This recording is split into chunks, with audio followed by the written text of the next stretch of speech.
자, 안녕하세요. 오늘은 전문 취미 탁구에서 점착 라바와 점착 라바의 관리법에 대해서 말씀드리도록 하겠습니다. 제가 저번 시간에 그 영상을 찍을 때 버터플라이 셔츠를 입고 버터플라이 라켓을 얘기하고, 그러니까 제가 버터플라이에서 써주는 대본대로 한다고 하는 어떤 이상한 사람의 댓글이 있었어요. 그래서 오늘은 탁구와 전혀 상관없는 유니폼을 입고 찍게 됐습니다. 제가 사랑하는 유니폼이기도 합니다. 자, 그러면 지금 탁구 하는데 그 선수들이나 이 탁구 고수들이 어떤 라바를 쓰는 것에 대해서 한번 살펴보면, 많은 사람들이 점착 라바를 쓰고 있습니다. 그게 요새 주종이에요. 그래서 점착 라바를 영어로는 테키라고도 하고요. 또 어디시브, 스티키 이렇게 영어로 쓰는데, 여기서는 점착 라바라고 하죠. 그 점착 라바가 지금 대세입니다. 여러분들이 보는 요 라바, 이 라바가 점착 라바입니다. 저는 파핸드, 백핸드 모두 점착 라바를 쓰고 있습니다. 상당히 만족하고 있고요. 제 실력이 점착 라바에 아직 못 따라가서 그게 문제입니다. 그래서 점착 라바는 뭐냐면은 표면이 끈적끈적해서 공을 강하게 스핀시키는 러버입니다. 그러니까 저번에 제가 보여드렸다시피 공이 라바에 와서 조금 붙어요. 그래서 스핀을 내가 더 걸 수 있게끔 되는 그런 아주 특징이 있습니다.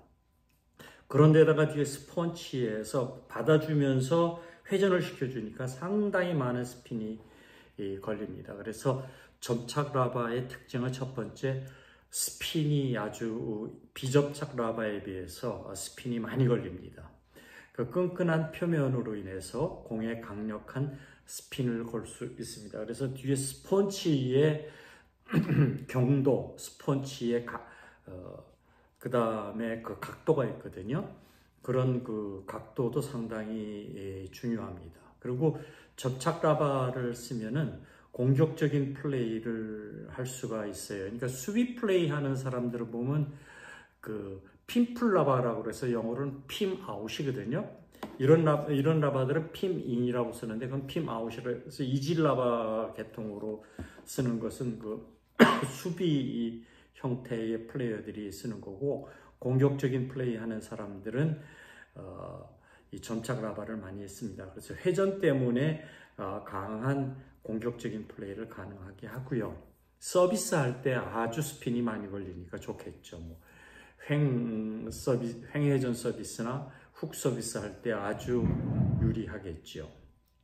그 다음에 드라이브나 탑스핀 걸 때 아주 좋습니다. 그 다음에 점착 라바는 일반 비접착 라바에 비해서 좀 무겁습니다. 그래서 점착 라바를 구매하실 때는 라켓 전체의 밸런스를 고려해서 선택해야 합니다. 그래서 좀 무거워요. 그래서 어떤 분이 댓글상에서 점착 라바를 다 붙였는데 무겁습니다. 그런데 맞아요. 점착 라바를 달면 무겁습니다. 근데 점착 라바의 단점을 살펴보면, 지금은 이제 장점을 살펴봤는데 단점을 살펴보면 점착 라바는 습기에 약합니다. 그리고 관리가 까다로워요. 그 다음에 이 점착력이 시간이 지남에 따라 감소할 수 있습니다. 제가 그래서 저번에 말했지만은 이런 DHS 허리케인 3는 점착력이 한 2개월 정도 갑니다 라고 얘기를 했는데, 그 2개월의 점착력을 더 연장시켜주는 방법을 제가 이제 설명을 해드릴 겁니다. 그 다음에 점착 라바를 바로 여러분들이 비접착에서 접착으로 바꿨다 그래가지고 여러분들이 바로 할 수 있는 게 아니라 이 스핀 거는 방법이라든지 라켓의 각도라든지 이런 것에 익숙해지기까지 시간이 걸리고요. 기술 숙련이 매우 중요합니다. 그래서 이게 시간이 걸려서 기술 숙련을 하고 나면 상당히 다른 라바에 비해서 공격력이 더 세집니다. 그래서 뭐 별 차이가 없던데 라고 하시면은 여러분들은 아직 그 접착 라바에 대해서 연구를 안 했고 숙련을 덜 했다라는 얘기예요. 접착 라바를 하면은 스핀 걸리는 게 확실히 달라집니다. 그러니까 제 동료들이 저하고 칠 때 보면은 깜짝깜짝 놀래요. 스핀이 그냥 강하게 걸려 들어오니까. 그래서 지금 현재 세계적으로 특히 아시아 선수들 위주로 접착 라바를 쓰고 있는 선수들을 조사해 보면은 매우 많습니다. 중국 선수들은 뭐 거의 다예요. 뭐 마롱, 판첸통, 왕추진, 순잉사, 첸멍 뭐 이런 사람들. 그 다음에 일본의 히나하야타, 신유빈, 한국의 전지희, 미나와리모토, 왕만유, 린시뚱, 구아이만. 이거 다 중국 선수들인데 중국, 한국, 일본인데 대부분이 다 그걸 써요. 그렇죠? 그 다음에 얼마 전에 그 브라질 선수가 한 선수가 뜬 선수가 있죠. 휴고 칼데라노라는 브라질 선수는 또 점착 라바를 쓰고 있고요. 그 다음에 아카오 출신으로 해서 그 여자 단식으로 그 US 스매시 라스베가스에서 올해 열렸던 거기서 깜짝 우승을 했던 주링이라는 선수, 이 여자 선수인데 이 선수도 점착 라바를 쓰고 있고 첸시뚱이라는 요새 뜨고 있는 선수도 접착 라바를 쓰고 있어요. 접착 라바 쓰는 선수들을 열거해 보면 참 많습니다. 특히 아시아 계통 선수들이 많아요. 유럽 선수들은 원래 힘이 좋으니까 조금 덜 쓰는데 아시아 선수들은 힘이 약하니까 상대적으로 많이 씁니다. 그 다음에 이제 접착 라바의 종류를 살펴보면요. 제가 이제 몇 번이고 설명했지만 제일 많이 쓰는 게 중국의 그 DHS 허리케인 3. 이 DHS 허리케인 3는 두 종류가 있어요. 네오가 있고 네오가 아닌 게 있습니다. 그래서 네오는 그 일반 DHS 허리케인 3하고 다른 점이 좀 있는데 그 DHS 허리케인 3 뭐 블루 스폰지든 오렌지 스폰지든 이것은 아주 인기 있는 점착 라바, 세계에서 제일 많이 쓰는 점착 라바인데 그거는 개인이 부스팅을 해야 되는 러버입니다. 제가 지난주에 어떻게 부스팅을 하는지 보여드렸죠. 그게 바로 이 라바입니다. 그 다음에 이제 네오가 있는데 네오는 부스팅을 공장에서 해서 나와요. 해서 나오는데 그래도 한 번쯤은 부스팅을 하는 게 좋다라는 게 그 선수들이 늘 하는 얘기입니다. 그래서 접착 라바를 여러분들이 살 때 주의하셔야 되는 게 이게 공장에서 부스팅을 했느냐 하지 않았느냐. 하지 않았으면 개인이 해야 됩니다. 이것을 사실 때 확실히 아시고 사시는 게 좋아요. 버터플라이 디그닉스 시리즈도 이것도 접착 라바인데 이건 공장에서 부스팅을 한 겁니다. 그 다음에 또 하나 버터플라이 테너지 시리즈도 점착 라바인데 이 디그니스하고 테너지하고의 차이는 물론 디그닉스가 강접착이고 테너지는 약접착이긴 한데 테너지는 수명이 짧아요. 그리고 물론 테너지는 공장 부스터가 되어 있고요. 디그닉스는 수명이 좀 깁니다. 그 다음에 또 하나는 티바의 하이브리드 K3도 접착 라바고요. 프렌드십 729의 뭐 배틀로 FX 뭐 이런 것들 또 접착 라바고 이휘라는 그 중국 라바가 있는데 뭐 빅디퍼 이런 종류가 있는데 이것도 접착 라바고 지옴의 엑시옴의 지킬앤 하이드와 제타 차이나 같은 거, 베타 차이나 이거는 이것도 점착 라바인데 이거는 공장에서 부스터가 되어 있는 겁니다. 그 다음에 산 A 타겟 내셔널이라는 것도 접착 라바고요. 그러니까 제일 많이 쓰는 접착 라바는 그 DHS하고 버터플라이 종류를 상당히 많이 씁니다. 제가 이제 통계적으로 조사를 해보니까요. 그래서 그런 접착 라바가 있고 그 외에는 이제 비접착 라바들인데 이 점착 라바를 사용하실 때 주의하셔야 되는 주의사항이 있어요. 첫 번째, 이게 보관하실 때 습기에 노출되지 않도록 보관해야 되고요. 그 다음에 이 라바를 쓰고 나면, 그러니까 탁구를 치고 나면은 반드시 클리너로 사용해서 이물질을 제거하고 그 다음에 보호 필름을 붙여야 됩니다. 그 다음에 이제 또 점착력이 저하되면 러버를 교체해야 됩니다. 그러니까 수명이 비접착 라바에 비해서 상당히 짧습니다. 그 다음에 이제 접착 라바의 관리법에 대해서 말씀을 드리겠습니다. 그러니까 탁구를 치고 난 후에 반드시 여러분들이 클리너로 라바를 청소한 다음에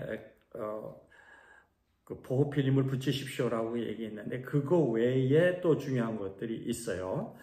그래서 사용 후에 제가 말씀드린 대로 사용 후에 반드시 스펀지로 러버 전용 클리너를 사용해서 세척해야 합니다. 그리고 러버 보호 필름을 덮어야 됩니다. 근데 러버 보호 필름이 두 종류가 있어요. 요런 러버 보호 필름이 있고요. 요거. 제가 이제 오는 예비 라켓실에서 뛰기가 싫은데 이렇게 러버 보호 필름이 어떻게 두 종류가 있냐면 접착력이 있는 것과 접착력이 없는 게 있어요. 그러니까 중국에서 사시면 여러분들이 보통 다 중국의 접착 보호 필름은 접착성이 없어요. 그 다음에 일본에서 일본제를 여러분들이 사시면 일본에서는 보호 필름이 접착력이 있습니다. 근데 이게 접착성이 있는 보호 필름과 접착성이 없는 보호 필름이 어떻게 다르냐면은 여러분들이 중국의 접착 라바를 보호 필름에 쓰시려면은 접착성이 없는 걸 쓰셔야 돼요. 그러니까 중국 접착 라바에 접착성이 있는 이런 접착 라바를 접착 보호 필름을 쓰시면 이거의 수명이 저하가 됩니다. 그래서 반드시 중국 접착 라바는 접착성이 없는 보호 필름을 쓰셔야 되고요. 일본 내 접착 라바, 아까 얘기한 디그닉스나 테너지 같은 경우는 일본에서 나오는 접착성이 있는 보호 필름을 쓰셔야 됩니다. 그런데 일본 접착 라바는 여러분들이 사실 때 이미 거기에 보호 필름이 붙어 있어요. 그러니까 그 필름을 그냥 쓰시면 돼요. 만약에 그 필름을 잊어버렸다, 그 필름이 없다 그러면은 여러분들이 이렇게 일본 접착식 보호 필름을 사셔서 일본 접착식 러버의 보호 필름으로 쓰셔야 됩니다.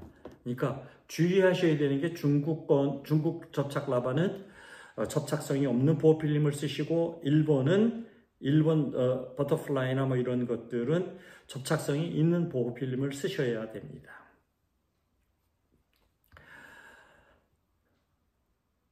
그 다음에 여러분들이 탁구를 치고 나서 상당히 중요한 얘기인데요. 이런 것들이 제가 얘기한 이 접착성을 오래 유지하는 방법 중에 하나인데 이제 아무도 여러분들한테 얘기 안 하는 더 중요한 것을 얘기하도록 하겠습니다. 자, 탁구를 치시자마자 탁구장에서 여러분들이 클리너로 스펀지에 의해서 깨끗이 청소하시고 접착 보호 필름을 붙였어요. 그래서 이제 뭐 이런 식으로 통에다 넣어갖고 또는 이런 가방에다 넣어갖고 이제 집에 오시잖아요. 집에 돌아오시면 바로 여러분들이 하셔야 되는 게 뭐냐면 예를 들어서 제가 이렇게 들어있잖아요. 이거를 이렇게 뺐잖습니까? 돌아오면 여러분들이 이거를 양쪽 접착 필름을 다 빼가지고 떼가지고 물로 와서 씻어야 됩니다. 비눗물을 쓰시면 안 돼요. 그냥 수돗물로 이거를 청소를 하시고, 그러니까 전에 클리너로 닦았지만 물로 청소를 하시고, 많은 양의 물이 아니라 적은 물로 라바를 깨끗이 씻습니다. 이때 주의하셔야 되는 게 물이 이 블레이드에 가서 붙지 않도록 주의해서 닦아야 돼요. 그래서 여러분들이 이거를 라바를 물로 씻은 다음에 그 다음에 하셔야 되는 게 뭐냐면 키친타올로 물기를 완전히 제거하셔야 돼요. 키친타올로 청소한 후에 키친타올로 물을 완전히 제거하고 난 후에 뭘 하셔야 되느냐? 올리브 오일로 여러분들이 한 2cc 정도 올리브 오일을 넣어서 아까 물로 청소하실 때 러버만 청소하는 게 아니라 보호필름도 물로 씻어내야 돼요. 그 다음에 키친타올로 러버도 씻고 보호필름도 다 깨끗이 건조를 시킨 다음에 올리브 오일을 한 2cc 정도를 넣고 키친타올로 부드럽게 그 러버를 골고루 마사지를 해 주셔야 됩니다. 그러면은 이제 올리브 오일이 여기 남아 있겠죠, 러버에. 그렇죠? 그때 여러분들이 보호필름을 붙이셔야 됩니다. 이쪽도 마찬가지고요. 이쪽도 올리브 오일로 러버에다 넣고 한 2cc 정도 넣고 키친타올로 이렇게 깨끗이 그 모든 표면을 닦은 다음에 그 다음에 이건 일본 디그닉스 09C니까 일본식 접착 보호 필름을 붙여서 가능하면 여기에 그 공기가 남아있지 않도록, 기포가 남아있지 않도록 문질러 주면 됩니다. 그래서 탁구장에 가셨을 때 여러분들이 이걸 보호 필름을 제거해서 이렇게 라바를 만져보면 접착력이 살아있어요. 이게 그 여러분들 접착 라바의 수명을 연장해 주는 방법입니다. 그래서 그 접착 라바를 주의하셔야 되는 게 보관하실 때 습기와 관계없이 하시고 그 다음에 클리너로 닦고 그 다음에 보호 필름을 붙이고 집에 돌아와서는 물로 청소하고 올리브 오일로 러버를 마사지 해주고 보호 필름을 붙인다. 그러니까 이거는 지금 새 거고 이거는 제가 지금 한 2개월여 쓴 거거든요. 여러분들이 보시면 차이가 별로 없어요. 그렇죠? 이렇게 하면 접착력이 오래 유지가 되고 라바를 오래 쓸 수 있는 방법 중에 하나입니다. 그러니까 상당히 이 접착 라바는 여러분들이 주의해서 쓰셔야 됩니다. 다음 시간에는 제가 백핸드 라바에 대해서 말씀드리도록 하겠습니다. 감사합니다.